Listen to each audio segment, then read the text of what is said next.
se passe? Ah! Mais enfin! Mais qu'est-ce que tu fais là? Bah, je voulais savoir comment fonctionne un frigo, mais je suis resté coincé dedans. Et maintenant t'as compris? Bah ouais, le frigo Et la pompe à chaleur fonctionne sur le même principe. Il prend de la chaleur à la source froide et on donne à la source chaude. Et on fait l'émission sur ça. Stop! On reprend lentement. Le réfrigérateur et la pompe à chaleur fonctionnent tous les deux d'après les mêmes principes. Ce sont des machines bithermes.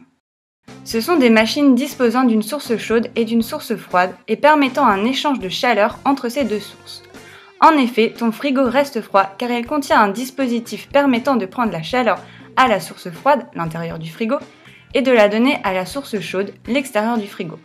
C'est pour cela que l'arrière de celui-ci chauffe et que ta bière reste fraîche à l'intérieur. Alors ça va? Tu suis toujours? Cette définition peut s'illustrer par ce schéma de fonctionnement.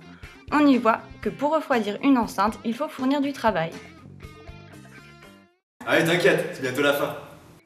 Le fonctionnement du frigo se résume à des changements d'état du fluide frigorigène. Le graphique représentant la température en fonction de l'entropie du système permet de se rendre compte du cycle effectué par le fluide. Ce graphique de fonctionnement est analogue à celui d'un équilibre liquide-vapeur. Celui-ci est tout d'abord compressé, puis passe par une phase de condensation avant de subir une détente par la turbine et finalement être évaporé.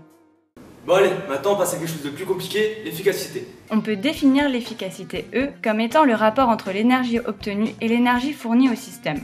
Pour le frigo, on a E égale QF, la chaleur de la source froide en joules, sur le travail électrique fourni en joules. Le meilleur moyen de la trouver est de calculer son inverse. En utilisant le premier principe de la thermodynamique, on obtient 1 sur E égale moins QC sur QF moins 1. Puis, en adaptant le second principe de la thermodynamique et en y injectant notre expression de 1 sur E, on aboutit à l'expression E frigo inférieur ou égal à TF sur TC moins TF. Eh ben tu vois, c'est pas si compliqué.